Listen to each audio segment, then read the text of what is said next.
आता पाहूया कशी सुरू आहे विधानसभेची तयारी, त्या संदर्भातल्या टॉप 9 बातम्या।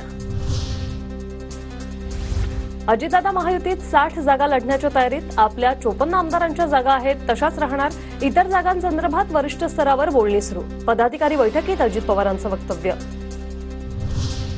अजित पवार गटाला किमान 80 ते 90 जागा मिळायला हव्या, मात्र कारभारी ठरवतील ते मान्य करायचं। महायुतीच्या जागा वाटपावर छगन भुजबळांचं वक्तव्य। 80-90 तरी जागा मिळायला पाहिजेत हे तुम्ही सांगितलं। आता ते ही जी आहे कारभारी मंडळी एकत्र बसून ठरवतील, जे ठरवतील ते मान्य करायचं सगळ्यांना। निवडणुका लागण्यापूर्वी 60 वर आले, चर्चेनंतर 40 वर येतील। अजित पवारांच्या वक्तव्यावर विजय वडेट्टीवारांची खोचक टीका। शिंदे फडणवीसांना अजितदादांची वाईट अवस्था केली, वडेट्टीवारांचा टोला। निवडणुकीची त्यांची घोषणा होण्यापूर्वी 60 वर आले, म्हणजेच पुन्हा चर्चेमधून 40 वर येण्याची शक्यता मला दिसते आहे। जे दिले ते पदरात पाडून घ्यावेत। बिचारे अजितदादांची अवस्था या दोघांनी मिळून वाईट केली हो।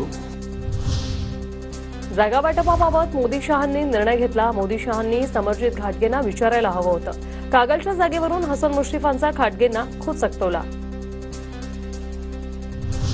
जागा वाटपाच्या चर्चेची पहिली बैठक आटोपली। निवडून येईल त्यालाच तिकीट, हाच जागा वाटपाचा निकष। अजित पवारांची महायुतीतील जागा वाटपाबाबत माहिती। अजित पवार मोठे नेते, त्यांनी त्यांच्या कार्यकर्त्यांना काय सूचना दिल्या ते माहीत नाही, मात्र आम्ही 111 ते 112 जागांवर तयारी करत आहोत, असं भागवत कराड यांचं वक्तव्य। राज्यात तिसरी आघाडी होण्याची शक्यता। संभाजीराजे छत्रपती आणि बच्चू कडू यांच्यात पुन्हा पुण्यात बैठक होणार। जरांगेंना युतीचा प्रस्ताव दिला जाणार, सूत्रांची माहिती। बारामतीमध्ये जय पवार आणि युगेंद्र पवार एकाच व्यासपीठावर। जय पवार आणि युगेंद्र पवारांची कुस्ती स्पर्धेला भेट। जय पवारांनी यावेळी मानाची गदा उंचावली।